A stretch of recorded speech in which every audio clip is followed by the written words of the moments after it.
portions of, let's see, 28, 29 are gonna be preserved. And then these other little wetlands, which the city is not regulating, but the Corps and the Department of Ecology would regulate as a total accumulated impact. As the wetlands I stated before are below the jurisdictional size of, from the city, but that does not mean that they're not planning on causing impacts to those wetlands. So that would have been the 21, 20, and 22, and 26, and some of the ditches that I talked about before, which again, the Corps has determined that they're regulating.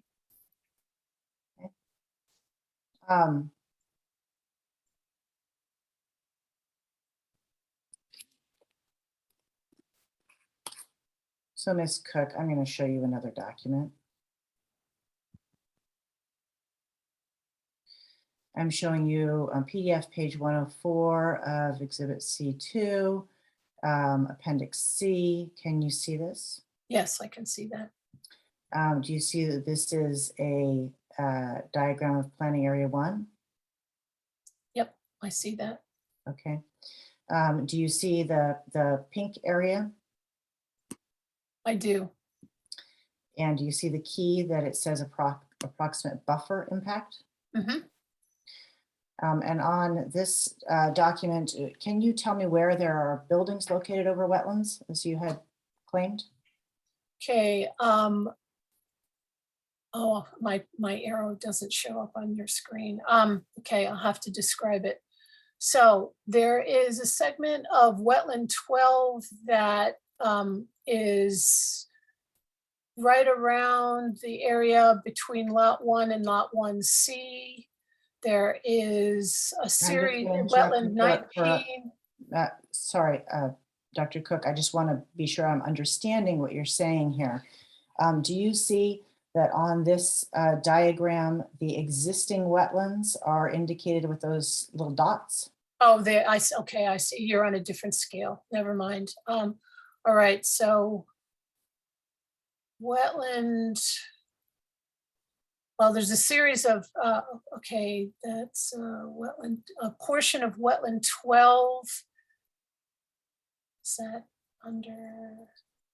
And so maybe I'll just take this item by item. Oh, here we go. Okay. No, I'm sorry. Hold on. I'm trying to look at my wetland map and convert it to your scale. So there are, let's see, 28 is there.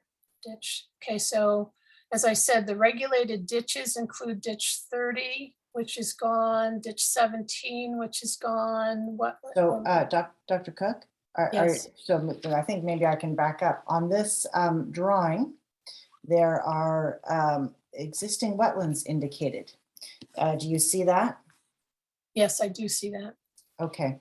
And do you see that wetland 12 is a linear feature that runs east-west along the northern portion of this diagram? It then turns and heads south along the easterly boundary of Planning Area 1, and then it shows up again in the southeasterly boundary of Planning Area 1. Do you see that? Yes, I do. I see that. And I believe you had indicated previously to me that you believed that there would be fill, and I'm just trying to find these, your specific list of wetland 12. Do you see any fill of wetland 12 here? Well, the map that I'm looking at that from the Radke report has slightly different wetlands than the map that you're showing. So it's a little difficult to figure out why your map is different than the map I'm looking at. And of course, Dr. Cook, I don't know what map you're looking at, but I'm looking at the map that's in the appendix to the draft EIS prepared by Radke and Associates. And I'm just going to ask you, on this map, do you see any fill of wetland 12? On your map, no. Okay. Do you see any building footprints in wetland 12. On your map, no. Again, All it's right. different than the other Radke map from their report from 2015. Okay. So I haven't had a chance to reconcile why the two are different. Well, this is what's in the draft EIS, which is what we're talking about here today. Looking at wetland 28, which is in the southern portion of the site. Do you see any fill of wetland 28? Not the wetland itself, but the ditches that feed it are gone, Okay. Do you that see were the fill? regulated by the Corps. And again, do you see the dots that indicate existing wetlands? Yes, I see that. Okay. And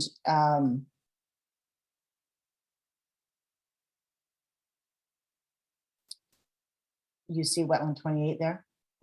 I do. And no fill of wetland 28, correct? Not the wetland itself, no, but the feeder ditches that were regulated are gone. Okay. Are you then disputing that this accurately depicts the delineated wetlands? I'm just not understanding why the regulated wetlands and ditches on the 2015 Radke report are not all shown on this particular map. Okay. And because I haven't had a chance to figure out why that happened or track down why some of these regulated ditches and smaller wetlands aren't showing up, I can't respond to that. I don't know why there is a difference. Okay. So am I understanding then that your testimony was based on a 2015 document that you were looking at as opposed to the wetland information that is contained in the draft EIS?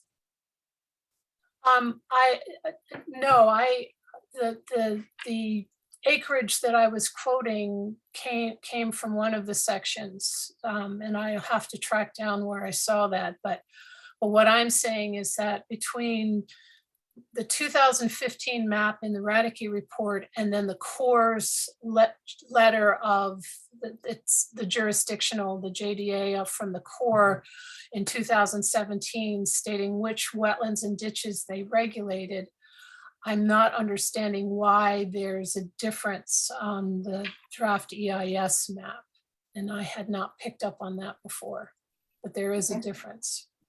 And a lot of these feeder ditches that are being regulated as waters of the US are not shown on this draft EIS map. And I don't know why, but so I can't say what's going on. And you had mentioned other wetlands that were under buildings, and perhaps the same confusion with is going to underlie this comment, but I believe you had identified wetland 19 as one of those wetlands. Do you see a wetland 19 here in planning area 1? No, because the Corps determined that 19 wasn't a jurisdictional wetland. Okay. So it has been removed. Thank you. You had mentioned wetland 18. Do you see wetland 18 here identified in planning area 1? No, I mentioned 19 and 25. When did I mention 18? My notes say that you had mentioned 12, 19, 18. I said Ditch. ditch 18. Ditch Yes, 18. not wetland, but ditch 18. It also isn't shown. Actually, it would be for this particular development figures, I take it back, because of the scaling, 18 is on the other side of the dotted line, because this isn't the whole of, well, yeah, it's on the other side. So it was a scaling issue. Ditch 18 is actually not included in this. And by the other side, do you mean to the right on this drawing of Yes. the heavy dotted lines that would be in either planning area 2 or 3? Yes, to the right of the dotted line for phase 1. Okay. And ditch 2M, would that be the same for ditch 2M that you referred to? I'm trying to see. Oh, no, 2N is within this, and it's no longer there either. Okay, It was located just at the end of the lobe of wetland 12. It looks like it currently feeds the distal or farthest section of the lobe of wetland 12. And it's not shown on this figure either. and I believe the last one you mentioned was 17. That's again, another ditch, and that is also to the east of the heavy dotted line. So that's not there either. Okay. It's offsite. And when you say ditch, are you using that term because those are not regulated wetlands, or is there a different reason you're using that term? They're identified as ditches on the Radke plan, but they were determined by the Corps to be regulated waters of the US. Do you know when the Corps' jurisdictional determination was issued? The Corps first started to look at it in 2015, and then they modified it in March of 2017. And are you looking at a map from 2015? I'm looking at both the Corps JD letter, the Corps jurisdictional letter, and the map from 2015. Are you looking at the Corps jurisdictional letter from 2017? Yes. Okay. Well, it does sound like there's a bit of confusion. Maybe we'll be able to clear that up in testimony later. Yeah, I have to. Thank you, Dr. Cook. I do not believe I have any further questions. Okay.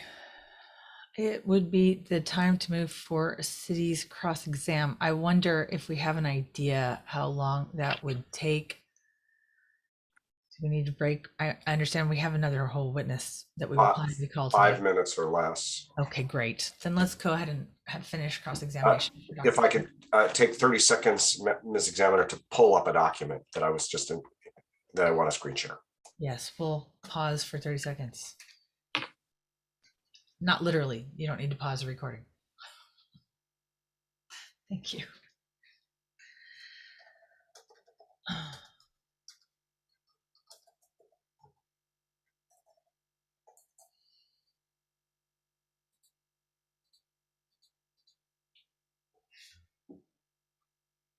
After we do conclude with Dr. Cook's testimony, we will have a break. Before we break, we'll discuss future witnesses.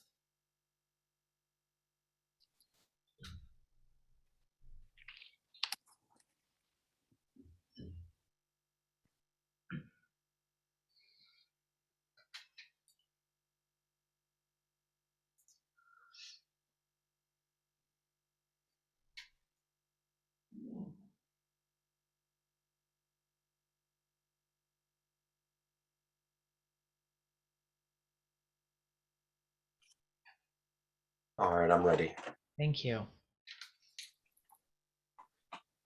Good afternoon, Ms. Cook. My name is Bob Sturbank. I'm the Snoqualmie City Attorney. I think we've met before.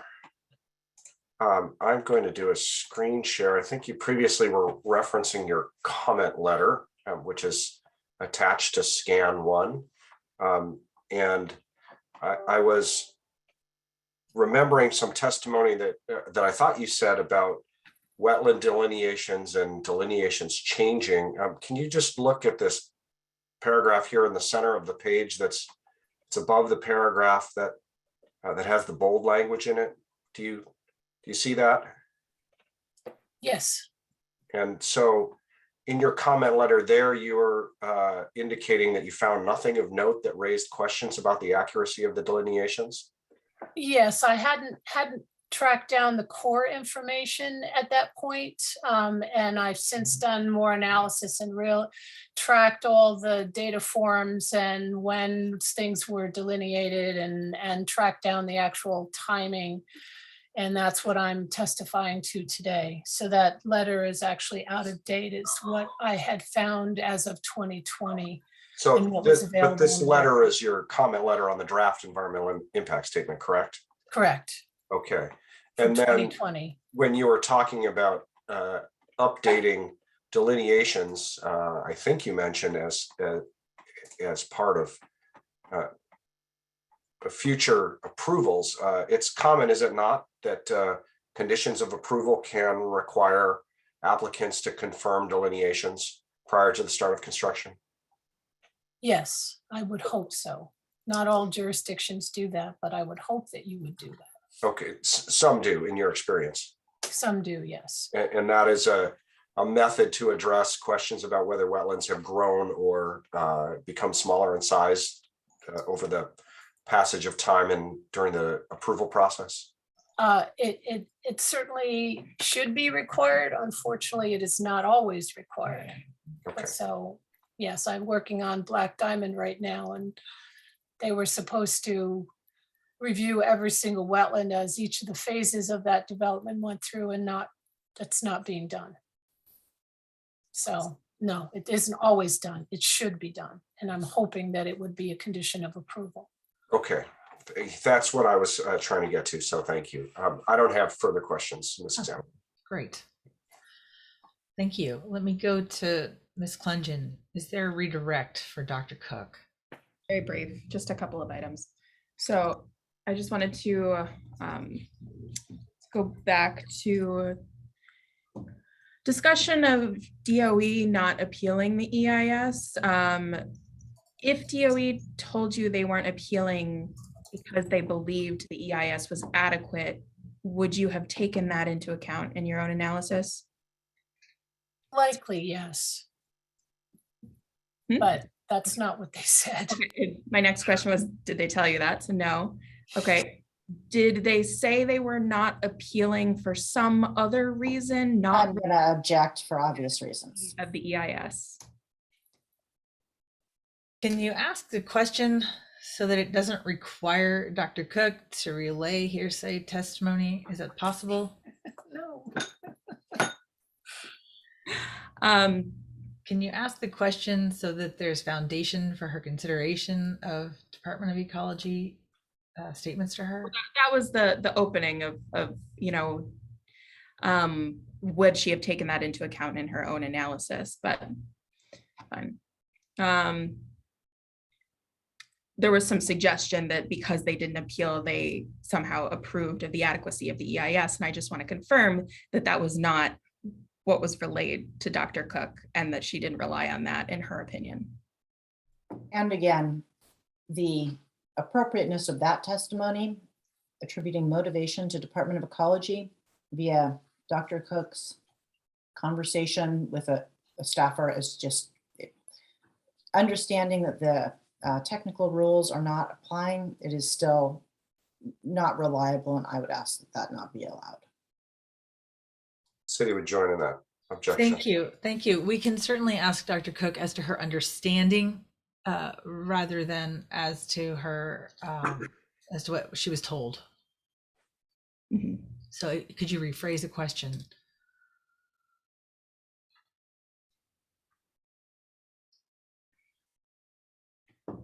I'll move on. That's fine.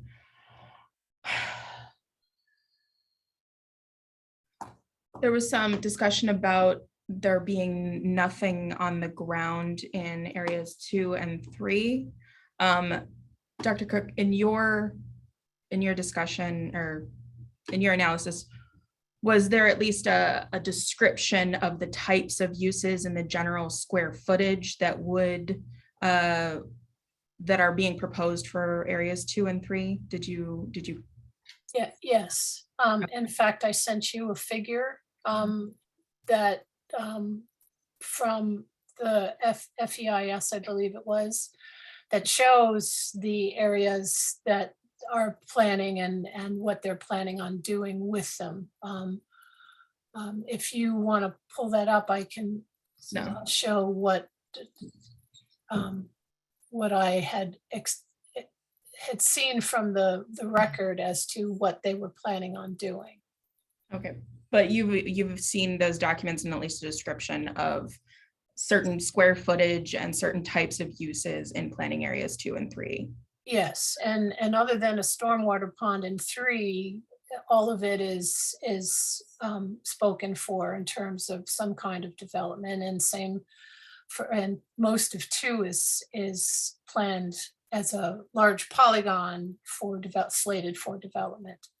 Okay. Whether or not, and one would expect that there are lots of small wetlands in both of those areas. One would expect that it might be difficult to put in as much acreage as they're planning on developing in those areas and maintain the existing wetlands. Okay, thank you. And then there was some discussion about different, the words reconnaissance versus delineation were used. Can you describe the difference between those 2 methods? Yes, when Council Kalar showed that paragraph stating that the Corps and Radke had been out in 2017, and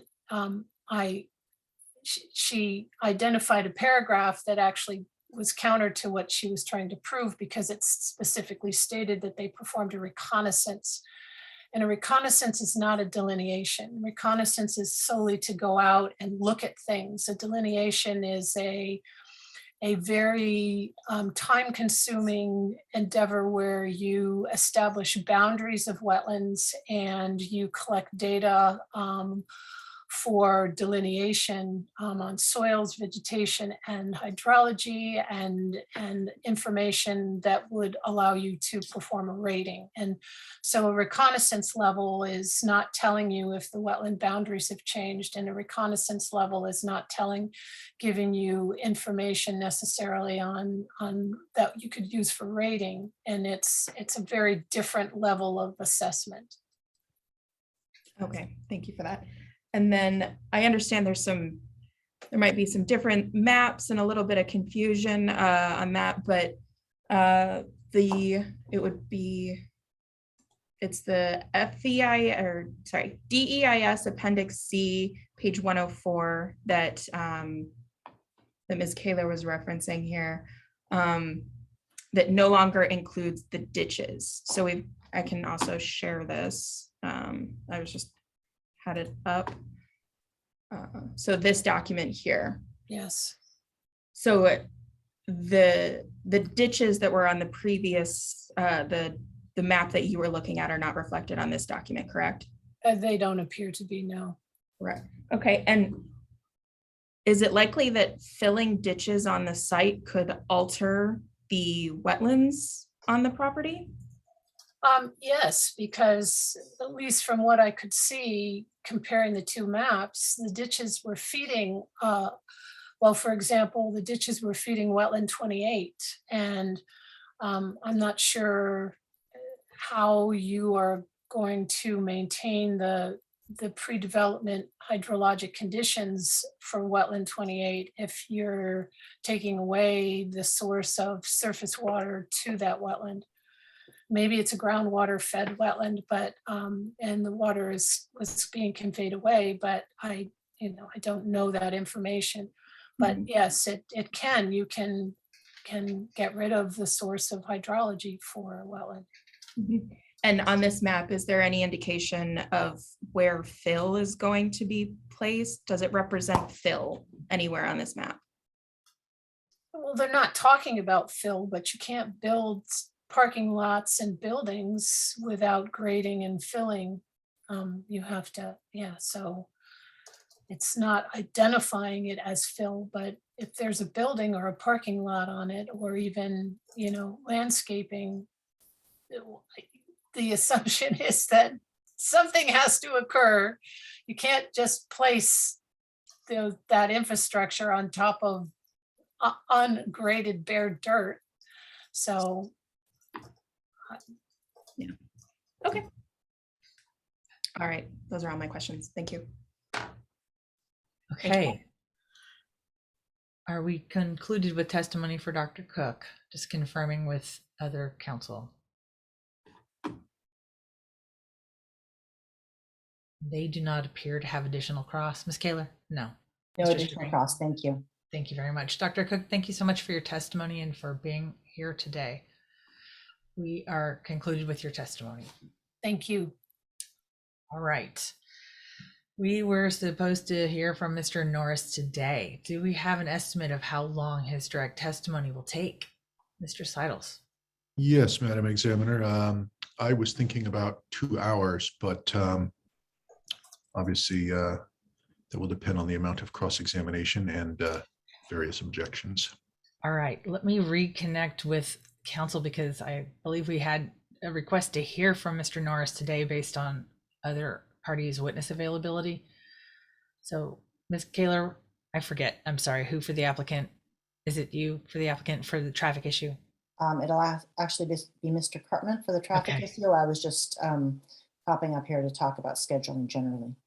Okay, So we'll let Mr. Cartman discuss particularly our traffic scheduling. I guess I would just say in general, I think we had talked about going late today because of, I assume, our mutual desire to end this hearing this week, and that the time that all of the witnesses are taking, understandably, it's just kind of how the process works.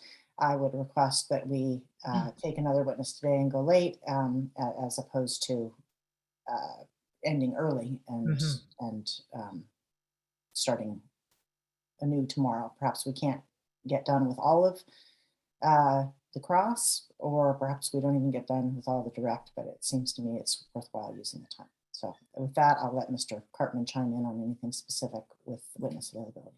yeah, and I'm just checking, was there a witness availability issue with regard to being present for Mr. Norris's testimony? There is not. Okay, so whether we complete tonight or run in tomorrow, there's no applicant witness issue. As long as we complete before 6:15 This evening. this evening, yes. And then nothing until then or tomorrow morning. Mr. Sherbank? Any witness Me, issues? Madam Examiner. I guess we have a request now to just proceed until at least 6:15. Yeah, I'm fine with proceeding. My limitations for other witnesses to hear Mr. Norris are tomorrow afternoon. So Okay, great. I'm sorry, I didn't track when that was. I propose that we then call Mr. Norris. Can we please have a 5-minute break before we start the traffic topic? Is 5 minutes enough? I think we want to be stingy with the breaks so that we can get as much testimony in tonight. Definitely, Madam Examiner. We're not going to finish it by 6:15 today, though, so that means coming back tomorrow. I have another appointment tomorrow at 10. I don't know for sure how long that one will go. It might go an hour, so maybe let's say 10 to 11 tomorrow. I'm not available. I would really like to get Mr. Norris in tomorrow morning and get him done before 10 o'clock. Okay. What's the earliest you could start tomorrow? Oh goodness, could we start earlier than 9 o'clock? That's something we had never contemplated. Can we start it? That's horrifying. Excuse me, strike that.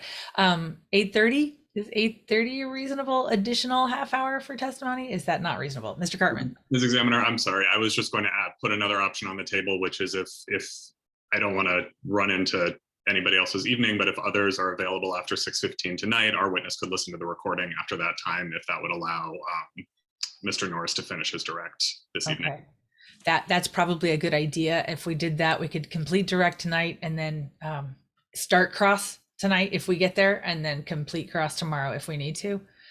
With Ms. Kaler? Sorry, I'm available into the evening. I don't want to assume that others are. Understood.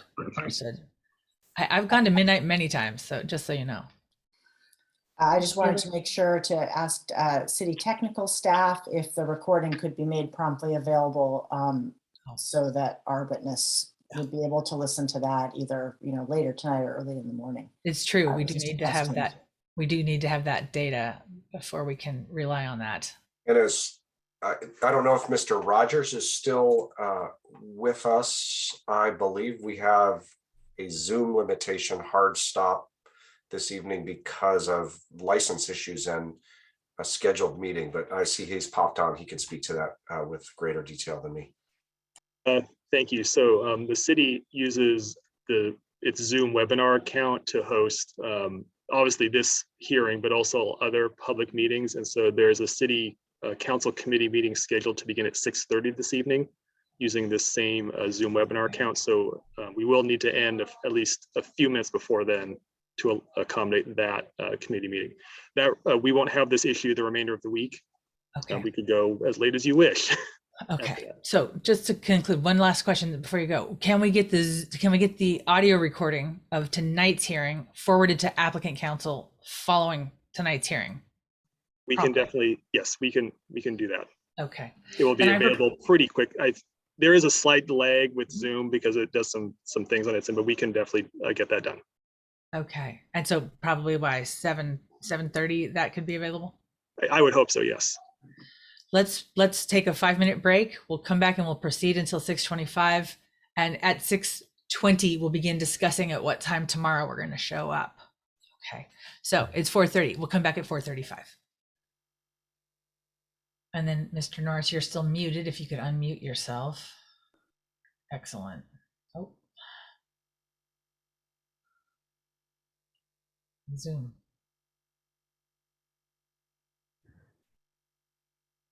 Okay, go ahead and give us a test introduction. Can you hear me okay? Yes, we can. This is quite an adventure. Yes. At least no one has fallen off due to power outage like yesterday. Oh, wow. Before you begin testimony, Mr. Norris, let me just, I don't know how much you've been watching. Let's just go over a couple of things. I have instructed the attorneys when they have an objection to verbally interrupt you. So please excuse that. That's the only way we can handle that in this Zoom context.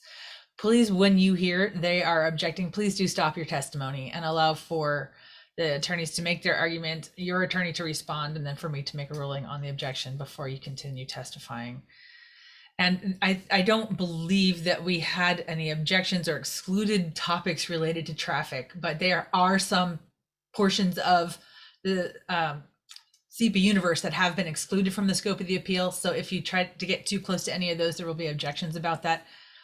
And if that happens, we'll go into more detail about that at the time. Okay.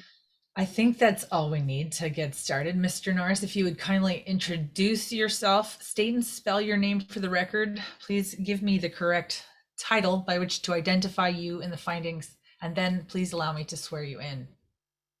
Okay, my name is Gary A. Norris. That's Norris. I'm a senior engineer with DN Traffic Consultants located in Preston, Washington. The mailing address is Post Office Box 547. Anything else I need to? That's great. Please may I ask you to raise your right hand to take an oath. Do you swear or affirm your testimony will be true? If so, please say I do. I do. Thank you, Mr. Norris, and Mr. Seidels, please go ahead. Thank you, Madam Examiner. Besides the draft EIS and final EIS, I will also be questioning Mr. Norris about 2 exhibits. One of them is his professional resume, Appellant's Exhibit 16. The other is a written comment that he submitted in response to the final EIS, Appellant Exhibit 44. Have those already been admitted? And if they have not been admitted, may we do so now? Yes, actually, yesterday I did admit S44. S16 had not previously been offered. It is Mr. Norris's curriculum vitae. I assume there are no objections from the parties. If there are, please let us know. Mr. Cartman, no, thank you. All right. So, Mr. Norris, what issue will you be testifying about today? Traffic and transportation. Can you describe your professional credentials and experience in the field of traffic and transportation? Okay, I have a bachelor's degree in traffic engineering from the University of Washington, actually in civil engineering with a traffic engineering emphasis, and a master's degree in civil engineering with an emphasis in transportation planning. Thank you. And can you tell us about your professional experience working with municipalities to prepare traffic analyses? Yes, I have, actually, I started my career working for the city of Seattle and moved to the city of Bellevue, where I was extensively involved in reviewing traffic impact analysis that were submitted by development and reviewed that. I moved to the city of Renton, where I had the same role of analyzing traffic impact studies. And then as a private consultant, I've conducted over 1,000 traffic impact analysis, which I did for different development applications and for various communities. Most significant one that I was pleased about was I was invited to conduct an evaluation of, we were hired by the Inspector General's Office of the Department of Defense.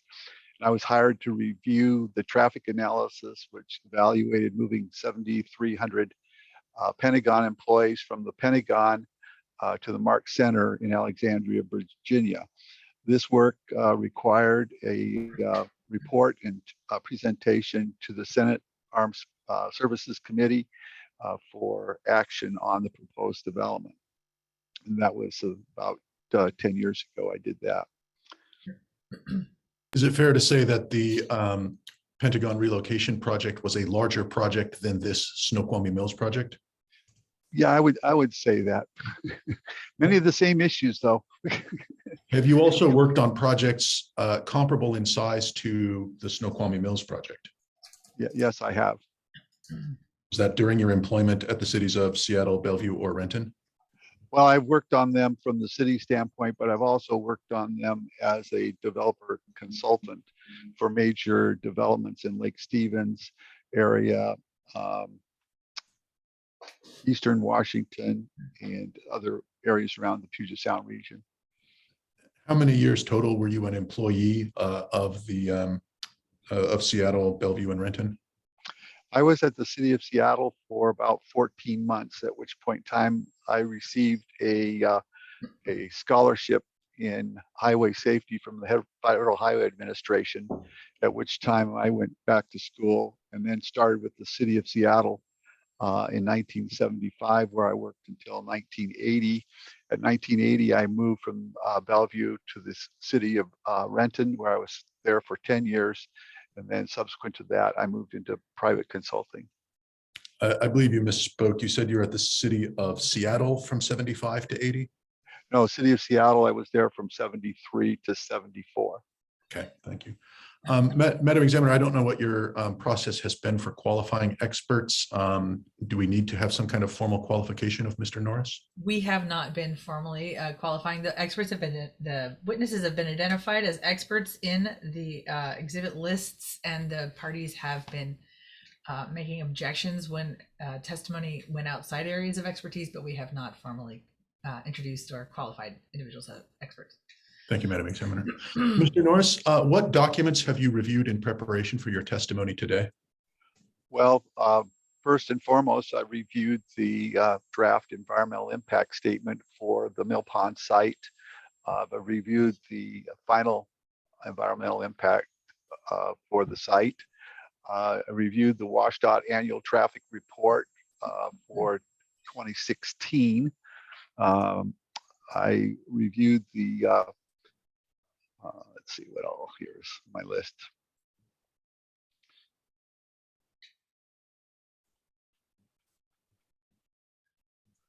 The highway safety manual, which is a federal highway document, the Target Zero Washington State Strategic Highway Safety Plan, the bridge inspection report for the Snoqualmie River Bridge, produced by WashDOT.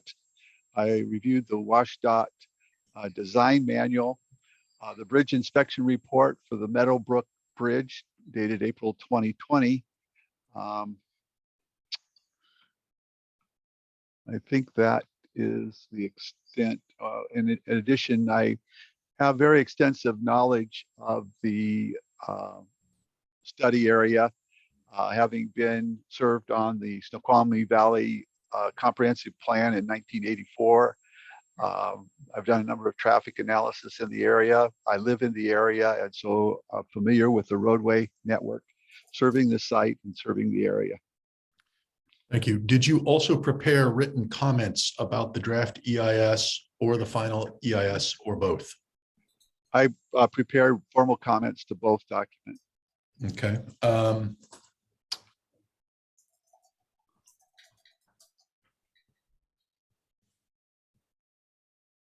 like to momentarily display exhibit. Make sure I get this right.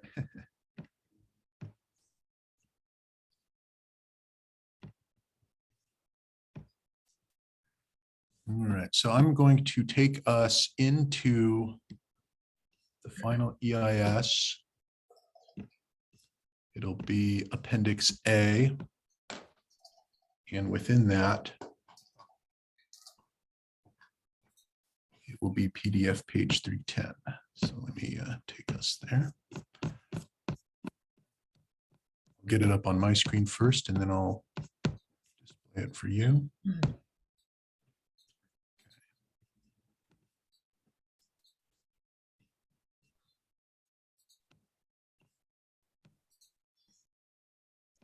Everybody. Mr. Norris, I want to make sure what we're looking at here, does it say on the top of the screen, letter number 15D? Does on mine. Great. Do you recognize this document, Mr. Norris? Yes, I do. What is it? It is a memorandum that I prepared for the Snoqualmie Community Action Network of my review of the draft environmental impact statement. All right. And for the examiner's benefit and the benefit of opposing counsel, this is final EIS Appendix A, which compiles the public comments received on the draft EIS. Within Appendix A, this is designated as comment 15D, and it is available on PDF page 310. So we should now all be on the same page there. I'm going to stop the screen share. But when we refer to this document going forward, I will call this your draft EIS comments. Is that clear? It's clear.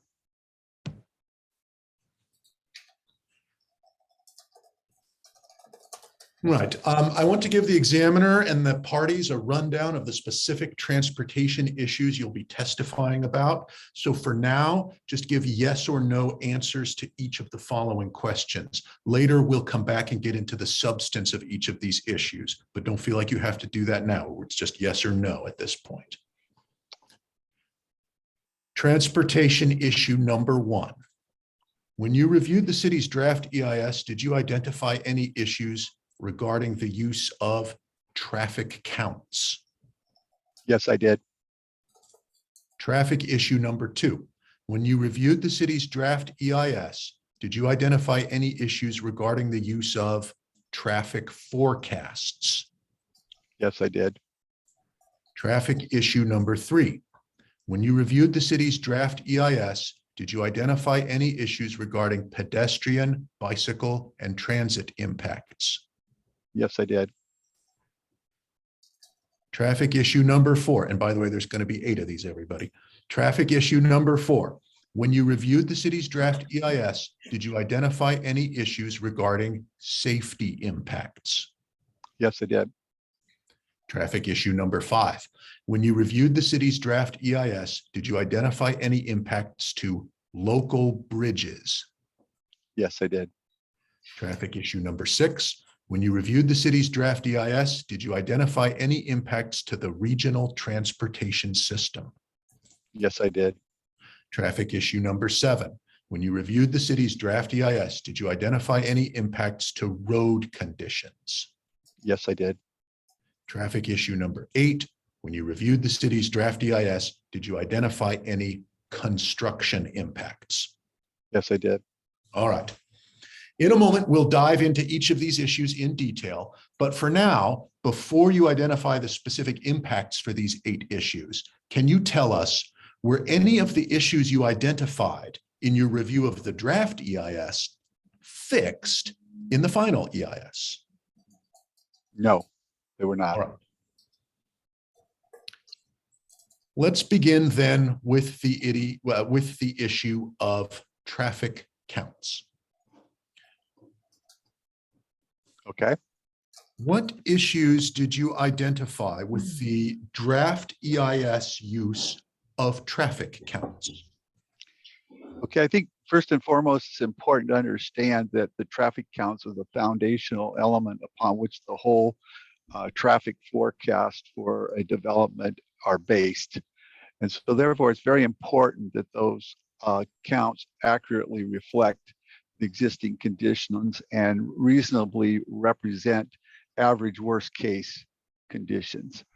So the first finding that I had in regards to those counts, most of the turning movement counts presented in the draft EIS were over 2 years old. Secondly, they were collected in the months of January and February. All right, let me pause you there. What's wrong with using turning movement counts that are 2 years old? They're just not reflecting current conditions. Why not? They're 2 years old. The traffic tends to grow. Regionally, we're growing 3 to 5% per year. So, that could be the difference in a level of service at an intersection if they're not correct and representative of the existing conditions. So it's important that they be within a reasonable time frame of the development. King County normally only allows traffic counts 1 year old in a development. And so these are over 2 years old. Even WashDOT in their design manual recommends the traffic counts be less than 2 years. So, okay. And you said something about the traffic counts being conducted during the months of January and February. What, if anything, is wrong with that? January and February are typically low volume months for traffic conditions around the area. It's after the Christmas holidays and the Christmas shopping, and things just kind of settle down a little bit. And the counts are just that it happened in those timeframes didn't accurately represent an average worst case condition for the roadway network serving the site. I've heard you use this phrase average worst case condition a couple times now. What do you mean when you say that? I believe that's the basis of the SEPA requirements, is that the analysis that we provide represents what would be considered an average worst case condition. And so it's not going to be the ultimate worst case because we don't design our systems for the ultimate worst case, but it would be an average condition that would represent relatively high volumes in the corridor. So if doing traffic counts in January and February doesn't capture the average conditions in the corridor, what would? I believe we found that the traffic volumes on SR 18 in the vicinity of the I-90 interchange were 26% higher than the January during the summer months than they were in January and February.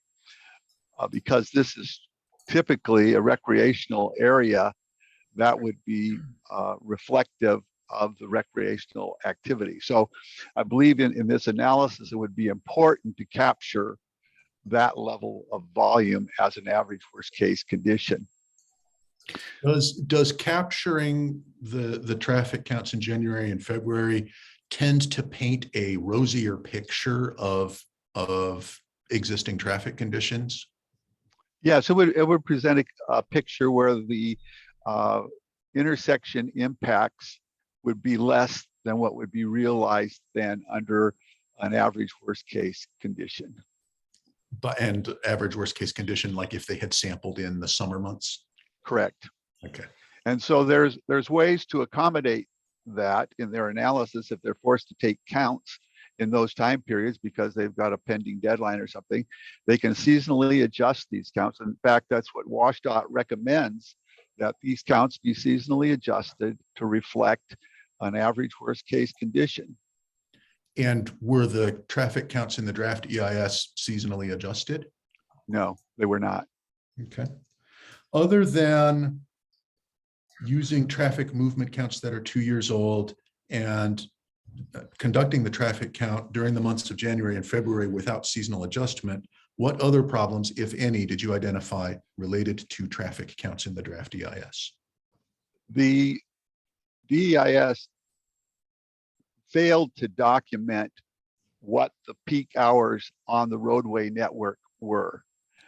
They made for us non-traffic engineers, you'll have to explain what that means. well, during the day, we have what we call AM peaks. So what happens in the morning time when the traffic volumes peak, and generally when people are going to work. And then we have a PM peak, which generally occurs in the afternoon hours. Mhm.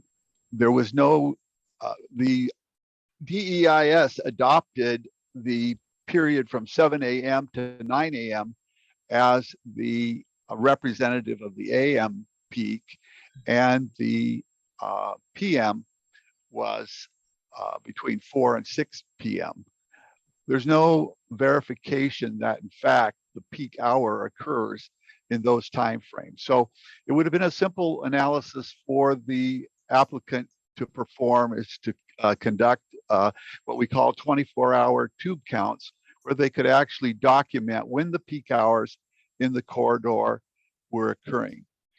Now I suspect, just in general, we find that in locations where the population is required to drive a significant distance to their work destination, such as would be the case in the Snoqualmie Valley, where a person living there may work at the Boeing company or may work in downtown Seattle, that their traffic peaks would be different than what you might see around the Seattle area, where people don't drive those lengthy times.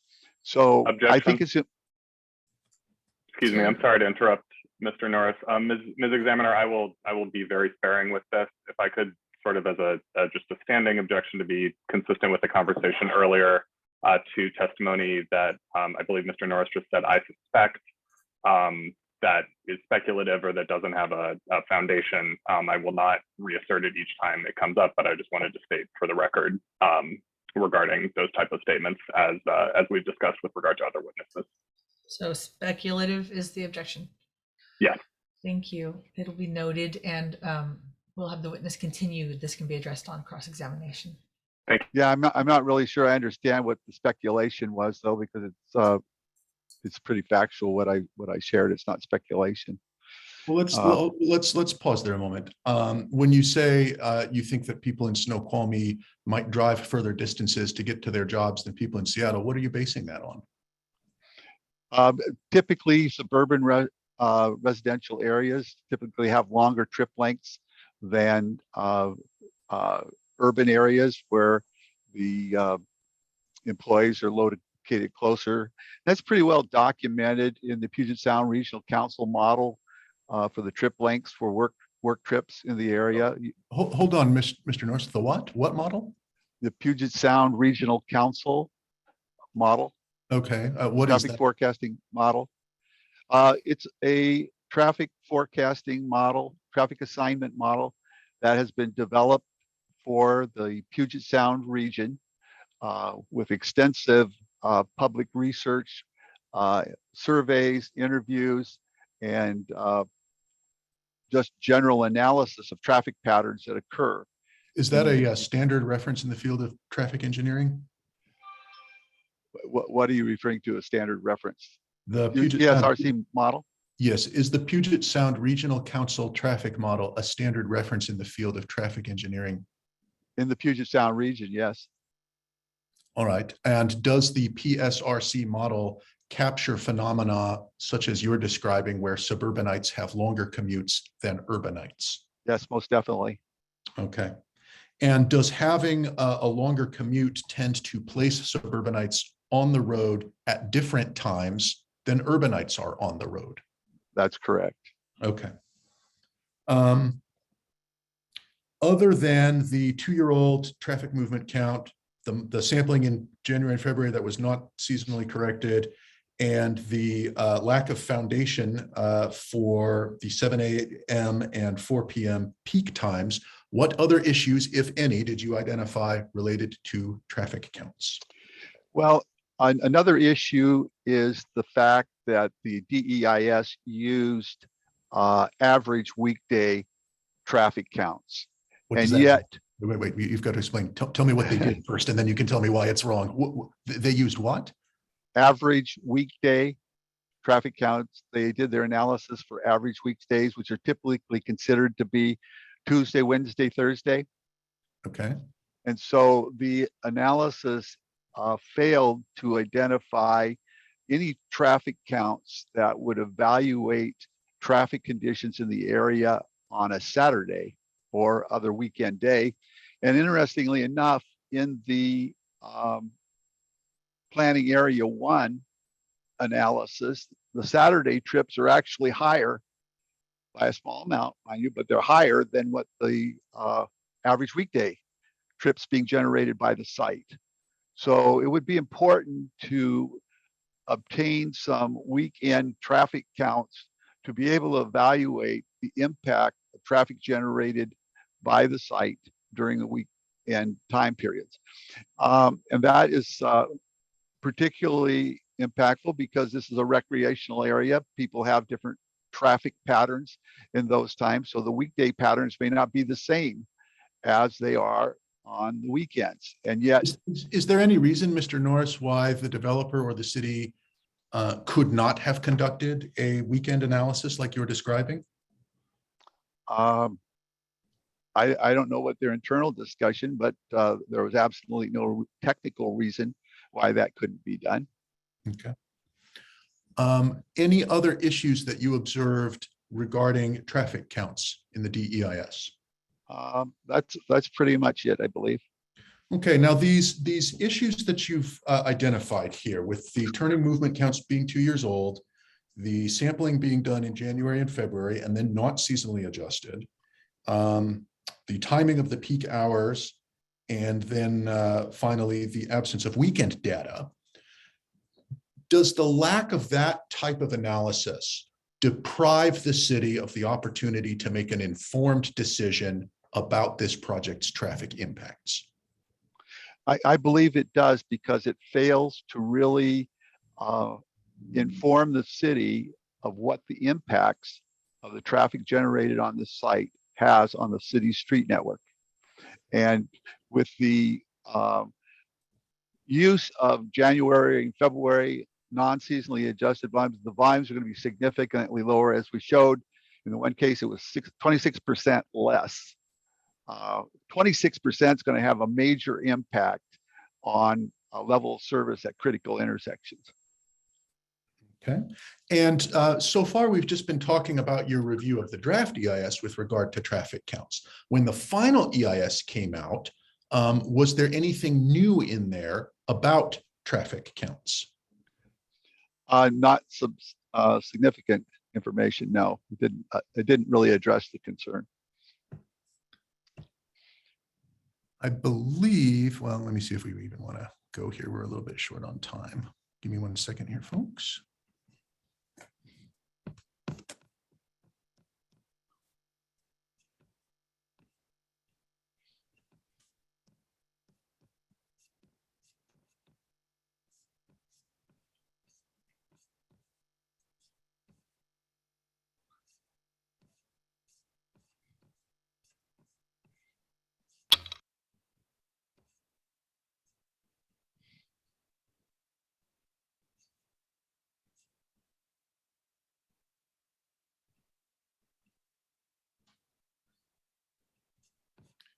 Well, I think we'd better address it.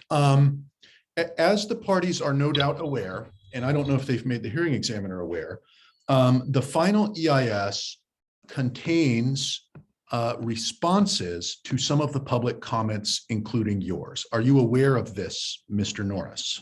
Yes, I am. Did you read those responses? Yes, I did. Does the final EIS response to your traffic counts a public comment begin on page 3-91 of the final EIS?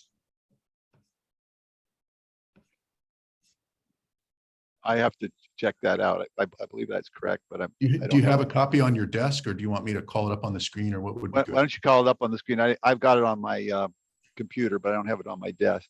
Gotcha. All right. Page number again, please. This is final EIS, page 3-91. Thank you. Okay. And not 100% sure what everybody can see, but on my screen, it's kind of two columns, and then in the upper right, it says 3.11 transportation. Is that right? Yes. Okay. And does everyone see where it says 3.11.1 traffic counts? Is that visible to everybody? Is it Yes. legible? Yes. it Okay, is. great. I don't see the page number, but if I'm going down, and there it is in the lower right corner, 3-91. So this is, for reference where it will be. Mr. Norris, do you see where it says response? Yes, I do. Okay. Does this constitute the city's response to your public comment regarding traffic counts that you observed in the DEIS? I believe so, yes. Okay. Boy, I wish I could do the pages a little different. Let me play around with this, everybody. Let me see what I can do here. Oh, it's so annoying. I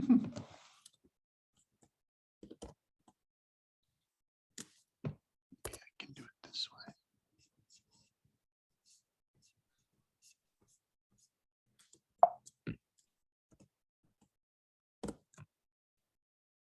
All right, I've tried to do it where it's now a continuous scroll. Do you see where I've highlighted the text response at the top of your screen? Yes. Okay, great. So this is on 3-91. It continues on to 3-92. What, if anything, of substance did the final EIS response have to say about the use of 2-year-old traffic counts? In my opinion, it wasn't substantive. It was just an excuse. What was their excuse in your understanding? They're just simply the counts are reasonable, especially in the absence of significant development. Well, they don't tell us anything about what that means or any justification for using that rationale. Okay. Now, I've highlighted some more text. This is now at the top of page 3-92. What is the city saying in response to your comments about the use of January and February to conduct the traffic counts? Their point was that traffic counts on I-90 and SR 202 further to the west, closer to Redmond, were within 10% of the yearly average at both locations. Interestingly enough, though, they failed to note the traffic volumes on SR 18 that we referred to that showed a 26% increase during the summer months over the January, February counts. So hold on. When you mentioned earlier that the summer counts are 26% higher, were you referring to summer counts on SR 18? yes. Okay. And is the SR 18 count addressed anywhere here in the final EIS response? No, it's not. Instead, what is this, 10% response? What are they talking about? What they're talking about is the yearly average. And again, they never presented any data to back up their statement. They just made the statement. They said the yearly average is within 10% of what the traffic volumes were in January and February on those same corridors. But those corridors don't include SR 18? They don't include SR 18. They don't include any comparison of volumes on Snoqualmie streets. It's the state highways they're looking at, and I-90 would not necessarily be considered a recreational highway in this area because of the commute traffic that exists on it was going to be more stable in it. Okay. What, if anything, did the FEIS response have to say about the use of 7 a.m. to 9 p.m.? I'm sorry, 7 a.m. to 9 a.m. and 4 p.m. to 6 p.m. as the peak traffic times? They said that this is a standard transportation engineering practice. Is that And not true? that is absolutely not true. In fact, the Transportation Research Board says that the peak hour shall be identified. It doesn't specify the time period that it exists. And so that goes back to the suggestion they should have done 24-hour counts on the corridor to identify when those peak hours existed, and they didn't do that. Is there any response anywhere here in the final EIS to your comment and testimony about the absence of weekend modeling? In their comments, they didn't mention it. Okay, all right. I think that's enough on traffic counts. Let's move on to traffic issue number 2, traffic forecasts. Mr. Norris, in your review of the city's draft EIS, what issues, if any, did you identify regarding the EIS's use of traffic forecasts? Well, the first item that I identified was the project trip generation. The trip generation used in the DEIS reflects vehicle trips that were identified in the 10th edition of the ITE trip generation report. All right, you're going to have to slow down again, Mr. Norris, again with the jargon. Why don't you tell us what is this ITE model that you just referred to? ITE is the organization that transportation engineers kind of all huddle around for developing policies and representing traffic engineering issues and studies. Would that be the Institute of Transportation Engineers? That's correct. So what is the ITE trip generation model? Well, it's a report that was done, started back in the late 70s, where people doing traffic analysis started collecting traffic volumes for different types of development. And they put that all together into a report, and it's kind of grown in its use since then. So it's kind of a generic evaluation of traffic impacts of proposed development. What does the ITE model do? What does it measure? Well, it measures daily, AM, PM, peak hour trips, or peak period trips, excuse me,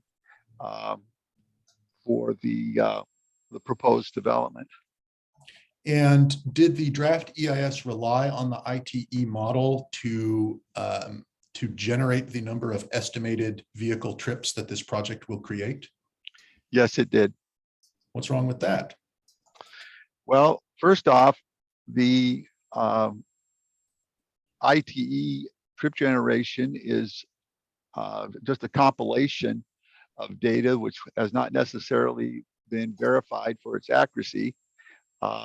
These trip generation studies include sites where there might be extensive amounts of transit or other constraints in the trip generation or vehicular trip generation that are not necessarily identified and are not accounted for. So it doesn't really, I mean, it's a good gross estimation of traffic volumes, but is not a fine-tuned estimate of what trip generation you might expect. Are there other tools available that would create a fine-tuned estimation of trips you would expect? Well, we have, again, we're going to go back to the Puget Sound Regional Council travel forecasting model, where they've done a lot of traffic analysis of different land use types, and they put this in a model and can reflect that kind of information down to the person trip level rather than just the vehicle. They do have vehicle trip models, but they also have person trip models, so that you can in turn apply what's called a mode split, which is a breakout of the different types of modes for various trip types. So which model yields a more precise understanding of a project's traffic impacts, the ITE model or the Puget Sound Regional, the PSRC model? Well, the PSRC model is reflective of traffic characteristics in the Puget Sound region. ITE is a national average of trip generation across the country. So with totally different traffic characteristics, total different transit ridership, auto occupancies are all things that play into actual number of vehicles, and they differ across the country. So I think my question still stands. Which is more precise for this project, ITE model or PSRC model? I believe the PSRC model. And did the city or developer use the PSRC model? Not for trip generation, no. Okay.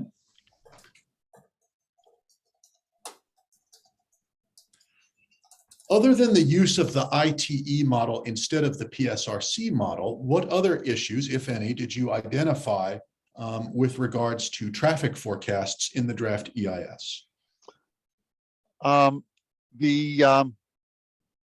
The EIS failed to provide a trip generation estimate for recreational summer traffic volumes. It was just a average weekday traffic assessment without recognition of peaking characteristics that might occur with a recreational use in the summertime. So what do you mean by that, Mr. Norris? I guess I'm a little confused. Did the draft EIS traffic model make any attempt to account for traffic that varies by season? Not that I was aware of, no. Do you believe that a seasonal approach to traffic analysis would be superior for some reason? I believe that in the analysis as required under SEPA, the applicant's required to do an average worst case evaluation of the traffic impacts. And the seasonal analysis should be part of that to determine if in fact it is a worst case analysis. And that should be represented in the EIS so that the city is aware of those impacts in their planning for the development. What does the failure to include seasonal differences, what does the failure to include seasonal differences mean for the city's ability to understand the impacts of this project? Well, the travel characteristics, being the travel patterns, could be different during the summer times when the recreational traffic is in play, which would create different loadings at the intersections. The volumes could also be different. So there's two aspects of it that should be considered to determine what improvements are necessary to support the development.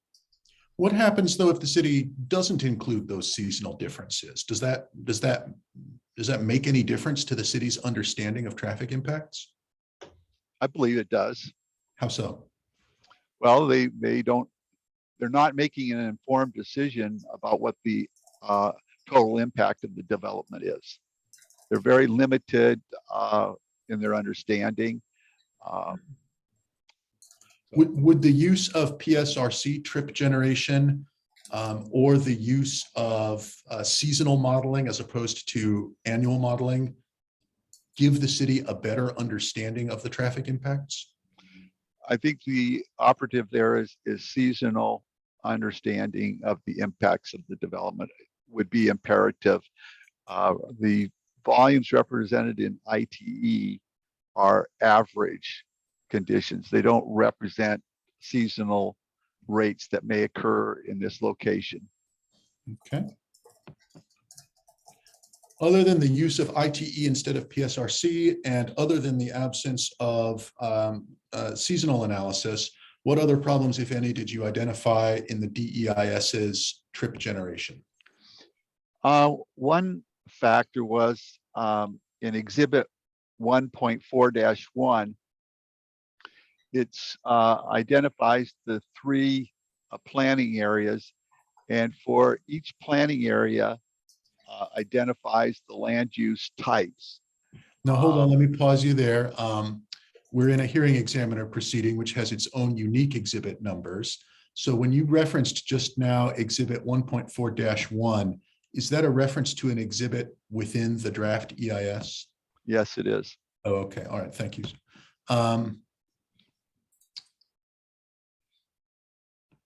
So go on. You were going to say that you identified a problem with this exhibit? Yeah. So the planning areas are broken down into these gross warehouse, light industrial, retail, restaurant, residential, mixed use, and office campus for the total of 604,000 square feet. That was for planning area 1. According to the exhibit, the categories were further stratified into 15,000 gross square feet of restaurant, 49,000 gross square feet of specialty retail, and 31,000 gross square feet of indoor event space. In contrast, the trip generation estimated provided by the traffic consultant only includes industrial park, shopping center, and multifamily housing. None of the trip generations for these land use categories address the land uses identified in Exhibit 1.4-1. So, this, oh, I'm sorry. Finish. No, I was just saying that in this respect, the transportation section is fundamentally flawed. I guess I'm kind of struggling to understand your testimony on this point. Are you saying there are more categories of land use in the project than there are categories of land use analyzed in the trip generation estimate? Yes. What are the categories that the trip generation estimate failed to estimate? Well, it's estimated, but it's estimated in a different format. So what the analysis considered for these land use types that I shared with you, they broke it down into only 3: industrial park, shopping center, and multifamily housing. So there are only 3 major land use categories that they considered, as opposed to the further stratification, which all have their own trip generation rates of restaurant, specialty retail, indoor event space, and light industrial, and residential, and office campus. Okay. So this is really particularly interesting when we get down to looking at the adjustments that this analysis applied to the trip generation to account for pass-by and internal trips. All right, I'm going to have to pause you there because we're doing it again with the technical terminology. So we'll move into pass-by trips in just a moment, but before we get into pass-by trips, can you just tell me at a high level, what's wrong with lumping together different specific land uses into a single larger land use when you're doing trip generation? Well, for example, in this particular case where it falls down is the analysis did a presentation of what internal capture of trips were on the site. And internal What do you mean by these terms? internal capture is the interrelationships of trips that are going between the different land use types. Okay. So when you're talking about internal capture, they're reducing the overall trip generation to account for trips in that trip generation or any particular land use that are actually trips that are going between the two different land uses. So those particular trips for internals would not be using their automobile to go between those two land uses. If I understand you correctly, I guess I'll pose it to you as a hypothetical, and you can tell me if I've understood this concept correctly. If someone is using their car to drive from the warehouse district to the light industrial district, a fine-grained trip generation would capture that trip. But if warehouse and light industrial had just been lumped together into a broad industrial category, then the trip generation would fail to capture that trip. Is that generally what you're saying here?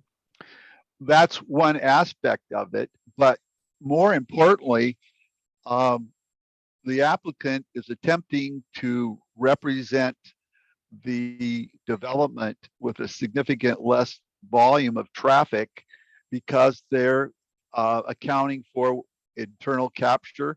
And I think, But I want to pause you there because that's, these words make so much sense to you as an engineer, but they do not make sense to me. You say that they're using internal capture to fail to account for trips. How are they doing that? well, in one way they're failing or doing that is they applied shopping center to all these retail uses. Okay. Well, the shopping center by its nature is composed of all these various uses, correct? Yes. So they're using the shopping center rate, which is already accounted for all of these different uses that are occurring within the shopping center. But then they're taking a significant reduction from the shopping center trip generation for internal trips, which are already accounted for in the shopping center trip generation. Does that make sense? Yes, I think I'm following you now.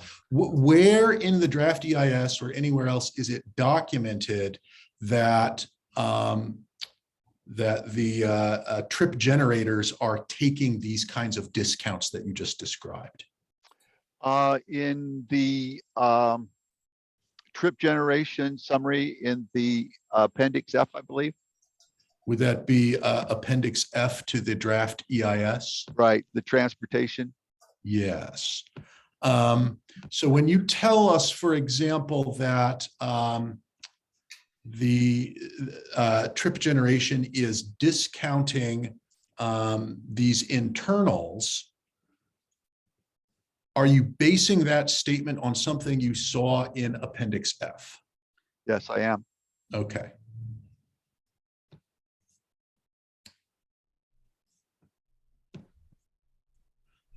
Let's continue in this same vein. You started to testify about something called pass-by trips, and I stopped you there so I could understand these other more fundamental problems. Let's return to pass-by trips. What is a pass-by trip? A pass-by trip is defined as a trip that is on the street network adjacent to the development. And what it implies is that, let's say you're driving home from work and your primary trip is from your work to your home.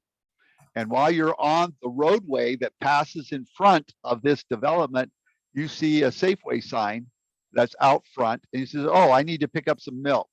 So I find the driveway and I go into the site and I get my milk and then I proceed on home. And that's what you just described is called a pass-by trip? That is called a pass-by trip. How are pass-by trips treated differently in trip generation? They're than other deducted types of from, trips? they're deducted from the trips, the total trips generated by the site. They're You're saying deducted. that pass-by trips are counted as if they didn't even occur? they're counted as they don't exist on the street network because they're already there on the street network. Your trip from your office to your home is already there. And by placing that development there, that does not generate that trip that you are already making. But you're stopping at the shopping center, it would impact the site access driveway intersection with the adjacent roadway.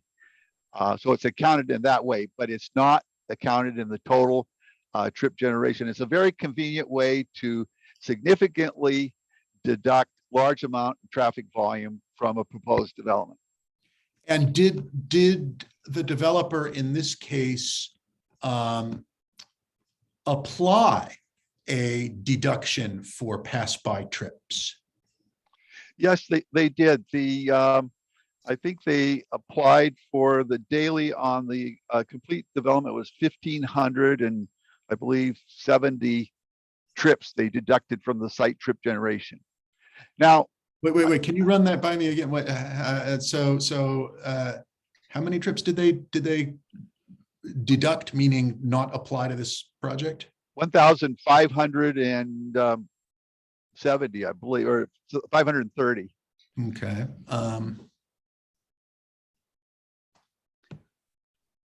There's some more you need to understand about the pass-by trips, though. Okay, why don't you tell us? Yeah. Okay, so the applicant, in this particular case, the road that's passing by the site would be Mill Pond, correct? And Yeah. I did a quick calculation of the traffic on Mill Pond today, and that totals 110 PM peak hour trips. Okay, so the consultant supporting this analysis assumed that those 1,500 trips are going to be taken from the 110 trips that are already, well, actually it'd be about 1,000 if you look at total daily. That was the peak hour. If you're looking at totally daily, you're taking 1,000 trips, you're taking 1,500 trips from a total of 1,000 trips that exist, which is impossible. So going back. Let me stop you there, Mr. Norris. Are you telling me that there's only 1,000 daily trips now passing by the project area? On Mill Pond Road, yes. And of those 1,000 trips, the DEIS trip generation treats 1,500 of them as pass-by trips? That's correct. But that's more trips than already exist, isn't it? It is. Okay. Well, what's the justification for that? Well, unfortunately, there is no justification for it. And I want to share with you where they got this information. It was out of the ITE Trip Generation Handbook, which is volume 1. And in that, there is a table 5.6, pass-by trips for shopping centers. And there are, let's see, 1, 2, 3, 4, 5, 6, 7, 8, 9, 10, 11 developments identified in this deal. And they came up with an average of 30% pass-by trip percentage, which is what the consultant in this analysis applied to the Mill Pond trip generation. Now, I think it's important to know that that's a percentage of the adjacent street traffic, and the streets that this number was generated from had volumes ranging from 25,000 vehicles a day up to 73,000 vehicles a day. So to take numbers that are generated out of adjacent street traffic from 25 to 73 and try to apply it to a roadway that has 1,000 trips a day is ludicrous.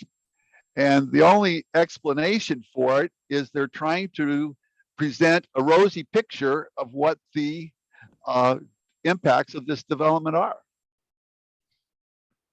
Right. I'm still trying to digest this here.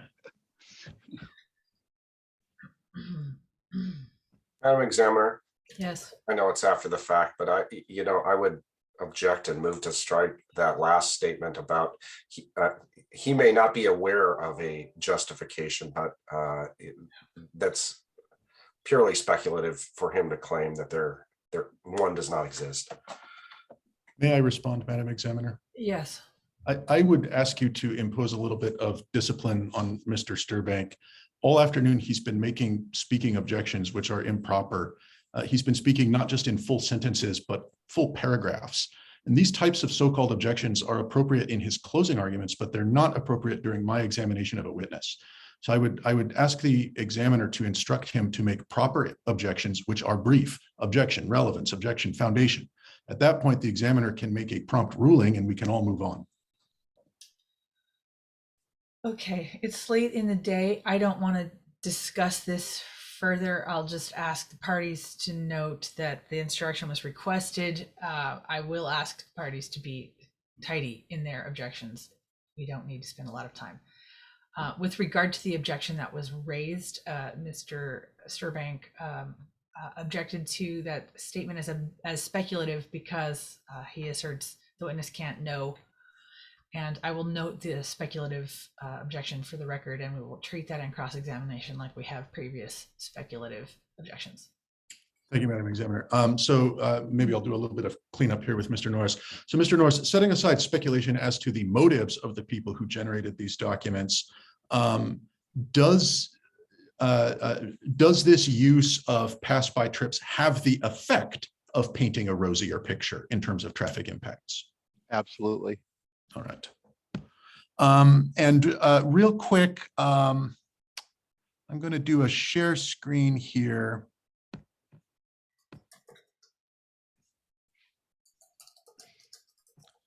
I am sharing the screen of Appendix F.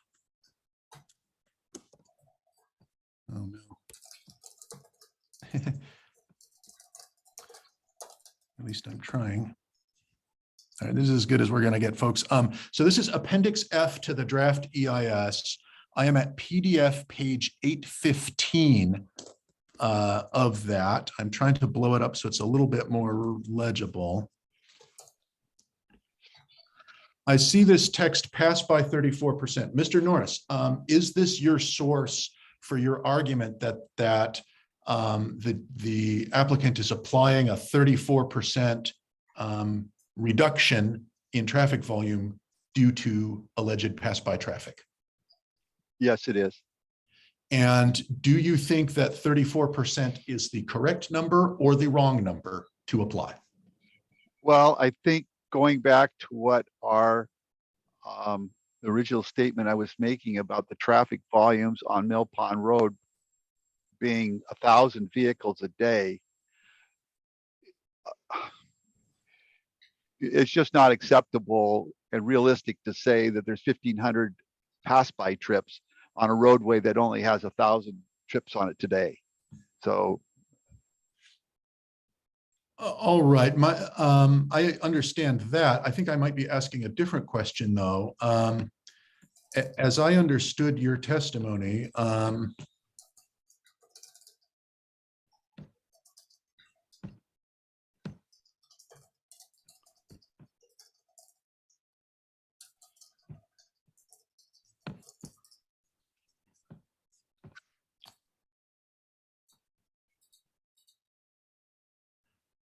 oh, I see. Is the 1,500 daily trips the result of applying a 34% reduction? Yes. I see. So I guess the reason that, I'm trying to understand. The reason it's wrong to apply a 34% reduction is because that results in deducting 1,500 daily trips, which is more than the existing number of trips. Is that the reason why it's bad to apply 34%? Yes. Okay. All right. I think we've have enough on that.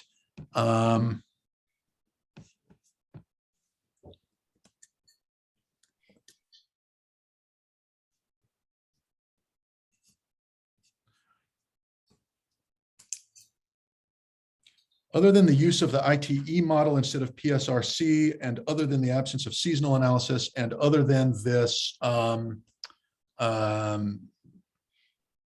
application of pass-by and internal trips, what other problems, if any, did you see with regard to trip generation? I think that's pretty much covers it. Okay. Moving on then to traffic topic number 3, pedestrian, bicycle, and transit impacts. Mr. Norris, when you reviewed the city's draft EIS, what issues, if any, did you identify regarding pedestrian, bicycle, and transit impacts? I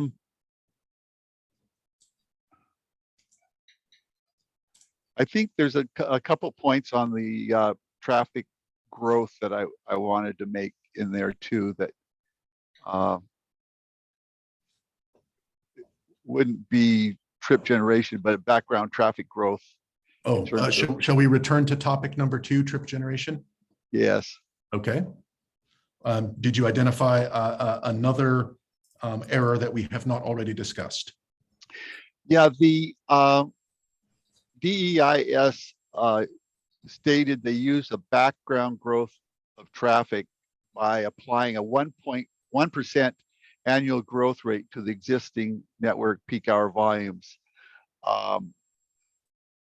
throughout the network. So they took the January, February counts they did, and they factored them by 1% per year to get up to the 2023 and 2032 volume thresholds as a basis of their analysis. I believe that number is an error. It's not supported by any technical analysis and appears in direct contradiction to the Snoqualmie 7-year population growth rate of 3.4% per year. So a more accurate representation of that would be to factor those volumes by 3.4%. Okay. And what does the use of a lower than realistic annual growth rate do to the city's understanding of traffic impacts?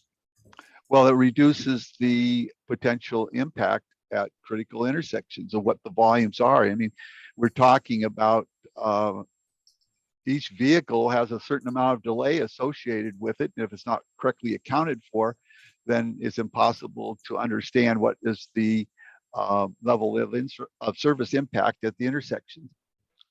Okay. And have any of these mistakes that you've been describing with regard to traffic generation been corrected in the final EIS? No. And with that, are we ready to move on to bicycles, pedestrians, and transit? One other aspect of the traffic growth is the use of horizon years for the development. The horizon year. What is this? The horizon year is the term used in SEPA for when a development is expected to be fully occupied and impacting the street network. Okay. What horizon year did they use? They used 2023 and 2032, which are, I mean, well, we're almost halfway through 2022 right now, so I really don't see where they're going to have full occupancy of phase 1 by 2023. What are you basing that off of? Just typical development requirements for completing developments and then having them occupied. I don't have anything to support that contention, and that is why I suggested that the applicant should do a market survey to determine if this development could be occupied in that time frame, if that was a reasonable. Let me pause you there. Let's say the development, for whatever reason, was not fully occupied by the year 2023. What would that do to the traffic analysis? If it wasn't, well, then What would that do for the traffic analysis? Well, it's a, Like, let's say it took a few more years. What if it took till, I don't know, 2026 to have it be fully occupied? What would that do to the analysis? well, then the impact of the background traffic on the traffic conditions would increase. And Why? so they would, because of the background growth in the traffic I see. has occurred. And the other thing that wasn't identified in the analysis was the impact of pipeline traffic. And pipeline traffic is generated by developments which are in the review process prior to, in this case, the mill pond, that it would be expected to be on the street network at the time the development occurs. So all of those increase the impact on the street network and the ability of the development to have acceptable levels of service. How would a market study have addressed any of this? Market study would be able to tell about the what's the word? The rate of development to be addressed in the area. And I think, as we talked before, was that there's numerous examples of development around the Puget Sound area where the developer has a very rosy picture about when his development is going to be occupied. Come to find out, it doesn't occur that way. Prime example is the city of Black Diamond, or in a much bigger case, the Columbia Tower, where the bank had to take over the development because the developer didn't have funds to support it. And what that means for the local agency is the agency invests in infrastructure to support the development. They're banking on the taxes and the revenue being generated by the development to help fund these improvements. So they're moving ahead with that in mind. And if the development doesn't occur in the time frame they're suggesting, then they're left holding the bag for the improvement. So I think it's important. And did you, in your review of the draft EIS and the other documents, did you find any analysis of the scenarios that you're describing here with the later occupancy? No, I did not. Okay. Pedestrians, bicycles, and transit now? Yes. Yes. In your review of the draft EIS, what issues, if any, did you encounter with regards to the EIS's consideration of pedestrian, bicycles, and transit? I thought the discussion was just a bunch of pablum that didn't really identify the potential for bicycle traffic or pedestrian traffic, and didn't offer any measures to encourage those uses. Yet, interestingly enough, as I read in the development permitting process, they were an applicant is requesting alterations to the city standards for sidewalk width because of their anticipation there's going to be extensive pedestrian traffic. Well, I'm not sure. Hold on. I mean, so you say that the draft EIS didn't think about pedestrian traffic, but now you say they're asking to widen the sidewalk to accommodate pedestrian traffic. That sounds like they are thinking about pedestrian traffic. Well, they didn't identify it in their evaluation or document the potential for it, but which I think is Wait. Are there or are there not hard numbers in the traffic analysis relating to pedestrians? There are not. Should there have been? Yes, there should have been. Would hard numbers relating to pedestrian use help support a request to modify the sidewalks? I believe so. It would also support a request or a requirement by the city to develop walkway paths from the community of Snoqualmie Ridge down to the site. So there are many. Has the city requested any such walkway paths? I don't believe so. I don't know for sure, but I didn't believe I saw anything. If there had been more discussion of pedestrian use by the users of this project, would that have allowed the city to make an informed decision about supplying pedestrian walkways? I believe so. Well, what about for bicycles? Was there any consideration of the occupants or users' use of bicycles in this project? No, there was not. And does the absence of analysis deprive the city of opportunities to supply bicycle infrastructure? I believe it does. And quite frankly, this is a recreational area. People are going to want to be riding their bikes around there, and the roadway and network around this site does not support the use of bicycles. So the city is not being provided any information in this analysis to decide what kind of improvement should be made to improve these conditions. I see. What about transit use? And by transit, I mean things like, I guess in Snoqualmie, it would mostly be buses. Is there any discussion of residents or occupants or users' use of buses in this project? There's no documentation of the potential for the site to use transit.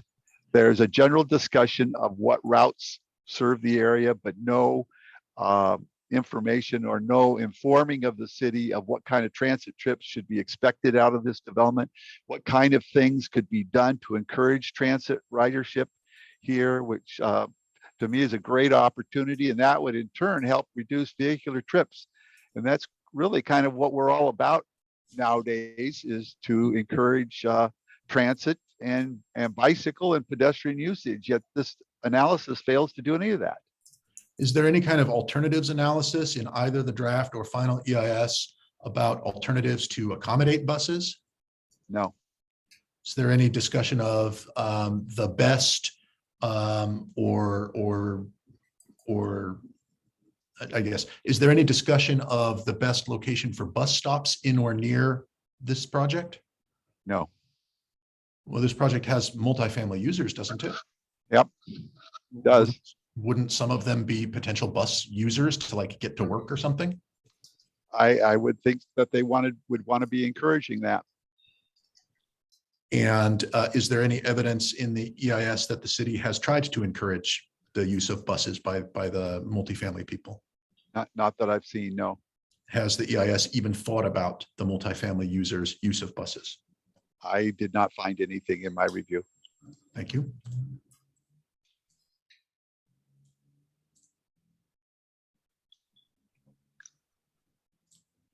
All right, moving on then to traffic issue number 4, safety impacts.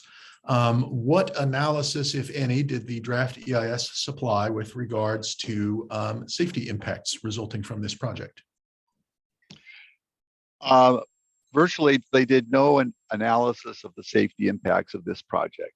They simply provided a summary of crash history at the study area intersections for, I believe it was a 5-year period, and identified the crash types.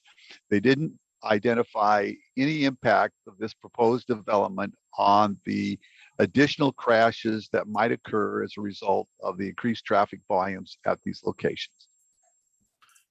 Is it fair to say that the EIS looked at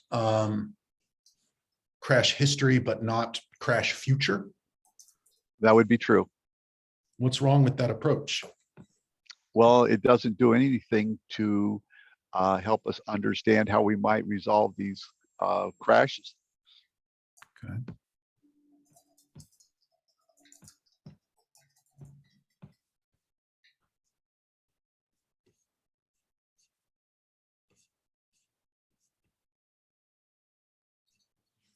All right, let me move on to the issue of local bridges.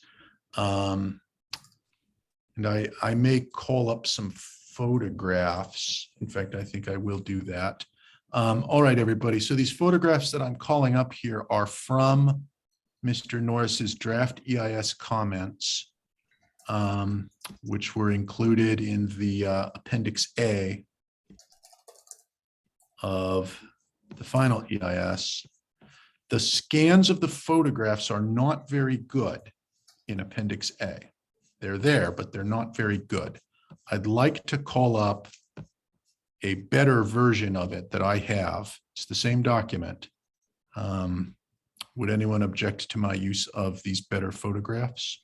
Can you point out where in the appendix they are? Yeah, sorry. So FEIS Appendix A, which I have as a, it's its own PDF on the city webpage. The first bridge we're going to talk about is PDF page 316.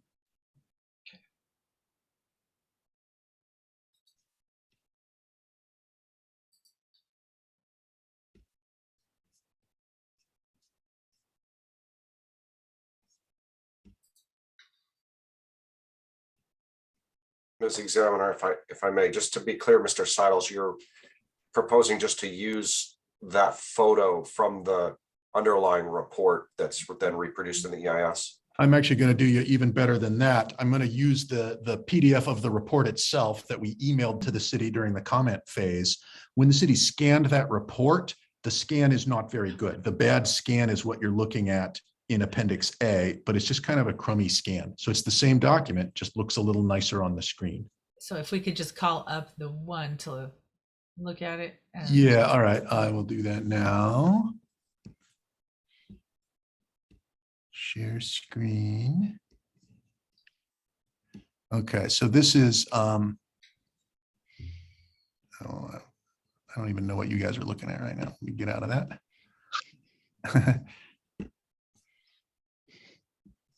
Here's what I want. Again, it's FEIS Appendix A. FEIS Appendix A, PDF page 316.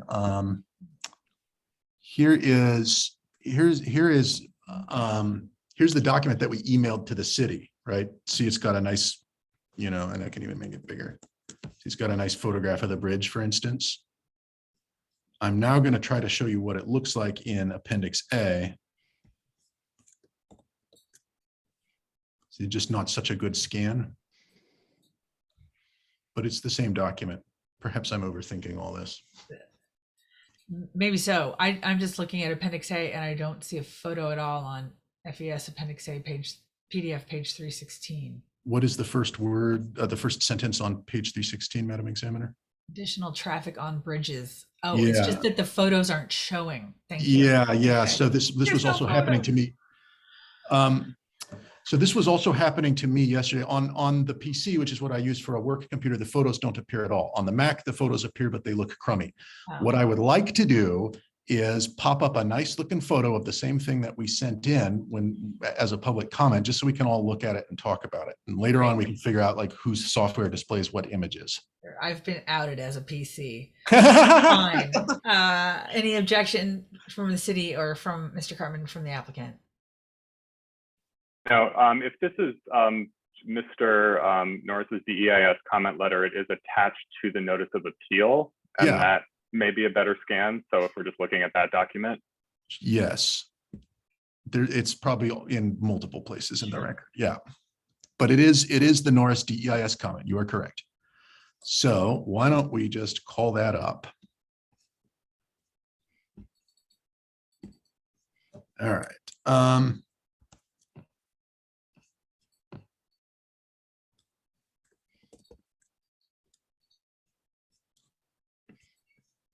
Local bridges. And we've only got about 20 minutes here, and we've got bridges, regional transportation system, road conditions, and construction to get through. So it's not looking good. But we'll go as far as we can. Mr. Norris, local bridges, what impacts, if any, did you identify that I should say, to what extent, if any, did the draft EIS fail to consider impacts to local bridges? At the writing of the comments on the DEIS, there was a report on the status of the Railroad Avenue Bridge, which identified several failures of the bridge that required maintenance. Now, subsequent to that, I believe last year, WashDOT did make some improvements to the bridge. So I don't know what its overall status is at this point in time, but there was some improvements made, which were referenced in the final EIS. The bridge, DIS identifies 47% of the project generated PM peak hour trips will use the Railroad Avenue Bridge. So it needs to consider that impact on a bridge that is subject to major repairs that are going to be required. So the other thing, that bridge does not have the capacity to handle traffic generated by the development. So Isn't it the case though, Mr. Norris, that WashDOT insisted on a roundabout on Railroad Avenue specifically to prevent traffic from backing up onto the Railroad Avenue Bridge? yes, prior to the construction of the roundabout at Railroad and Mill Pond, there was a traffic signal that was being considered there, and WashDOT rejected the idea of a traffic signal, which would have been a fraction of the cost, because they were concerned that traffic would back up on the bridge and create a safety hazard. So that led to the construction of the roundabout. But unfortunately, the roundabout isn't large enough to handle the traffic being proposed by the Mill Pond site. So we're back to the same situation where capacity constraints at that intersection are going to back up onto the bridge. But none of that was discussed in the EIS. So it's the city fails to inform the city of a critical issue. Does traffic back up onto Railroad Avenue Bridge now? I don't believe so. It's pretty intense, but the traffic through the roundabout is not stopped. But at the time when it starts to reach a capacity, then traffic on the roundabout will stop and traffic will be backed up. Are you saying then that the Mill Pond project by itself is sufficient to cause traffic to back up onto Railroad Avenue Bridge? Correct.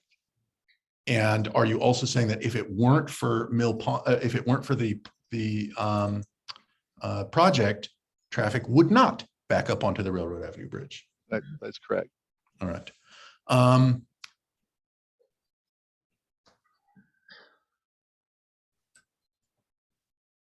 Which bridge around here is the one with the one lane? Is that Railroad Avenue Bridge? Well, the picture you have on your screen is the one-lane bridge. And is that also named Railroad Avenue Bridge? No, it's named Meadowbrook. All right. Are we ready to talk about Meadowbrook Bridge now? Yes. Okay. Is Meadowbrook Bridge another of the access bridges that this project will require? The DEIS identified 13% of the project generated PM peak hour trips would use this bridge. What's special about this bridge? It's a one-lane bridge and it's controlled by a traffic signal on either end of it, so that if you want to cross the bridge, you're required to stop. Is that what we're looking at right now in this photograph? Yes. Okay. Does the fact that it's a one-lane bridge lead to traffic slowdowns? Yes. Describe those traffic slowdowns, please. Well, I was saying that traffic on an approach is normally required to stop until they get a green indication. If traffic is coming from the other direction, they could wait as long as 20 seconds before, just with a single vehicle, they could wait as long as 20 seconds for the light to turn green. What if there's more vehicles than one? I think it adds about 4 to 5 seconds for each additional vehicle that wants to cross. So if you have like 3 or 4 vehicles, you're probably talking 30, 40 seconds. And how many more vehicles is this project going to add? 13% of the traffic will be added to the bridge. So several hundred. Several hundred vehicles, and will each of those add, additional seconds of delay? Yes, they will. All right.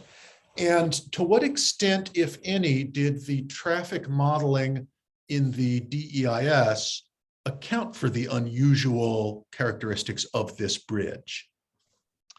The traffic analysis, of course, identified it as a bridge under the control of a traffic signal, but in their analysis, using what we refer to as the SYNCHRO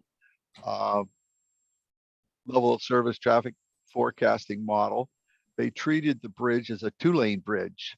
But Mr. Norris, didn't you just testify that it's not a 2-lane bridge? Yeah, it's a single lane bridge. Only one car can cross at a time.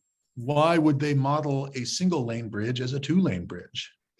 I guess if I answered that question, I'd get a That's objection from Mr. Sturbank. Here he is now. Yeah. All right, I withdraw the question and I won't ask you to speculate why they would do this. I will ask you the effect of their doing this. Does modeling this 1-lane bridge as a 2-lane bridge paint a rosier picture of traffic conditions? Yes, it does. Let's, all right, so I've just closed that out.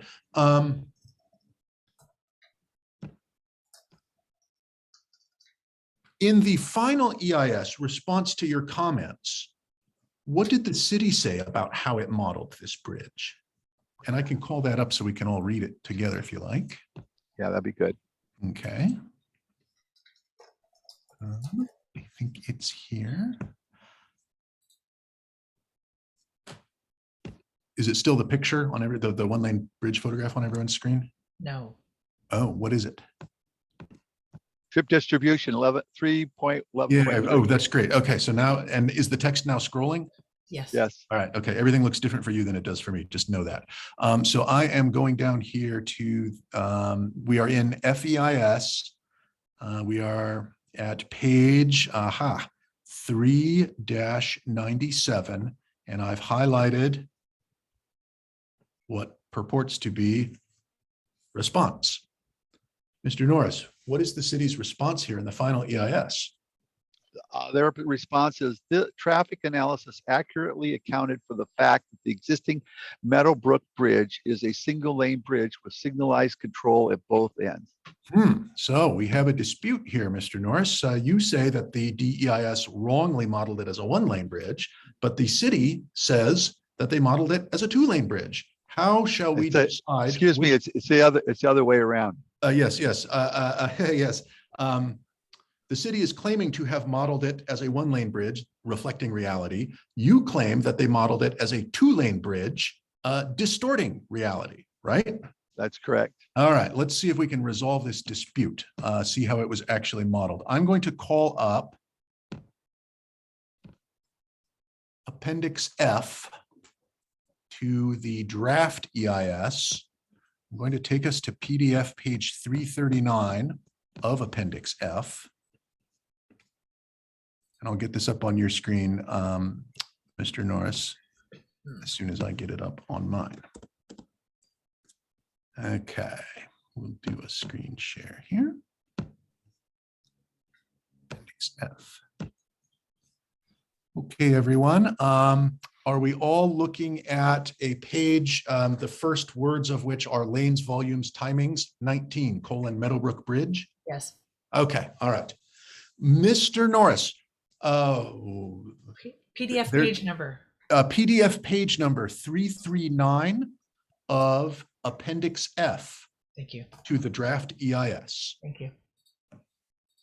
Mr. Norris, is this page the source for your belief that the developer erroneously modeled Meadowbrook Bridge as a 2-lane bridge?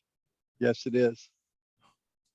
Explain what these columns, arrows, and numbers mean that led you to think that. The column,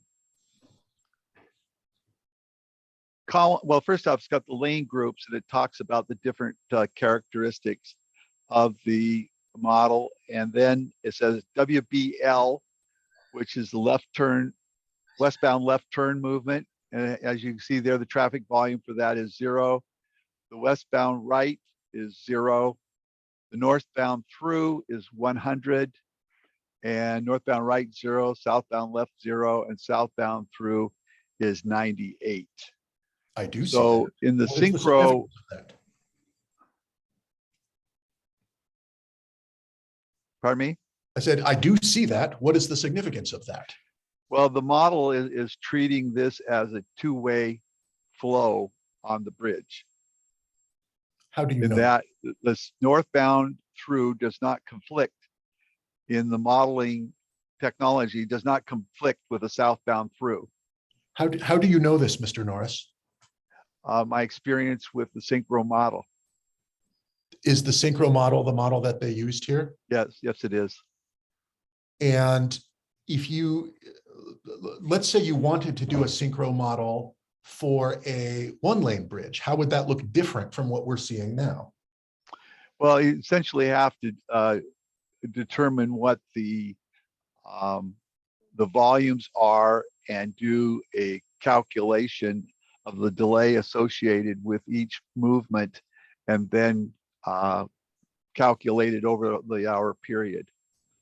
Okay.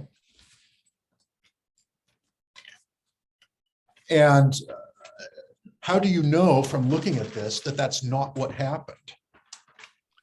It's just simply the model is looking at conflicting volumes to determine the delay calculations. One direction is waiting for the other direction to move across the bridge. So the southbound and the northbound throughs do not conflict with one another. So if you wanted to model them as conflicting, what about this chart would look different? I wouldn't use Synchro to do that analysis. Why not? Because it's not set up to do that. How would you do it? I would do it, like I said, with just the calculations of the delay associated with moving across the bridge and calculating that out over an hour period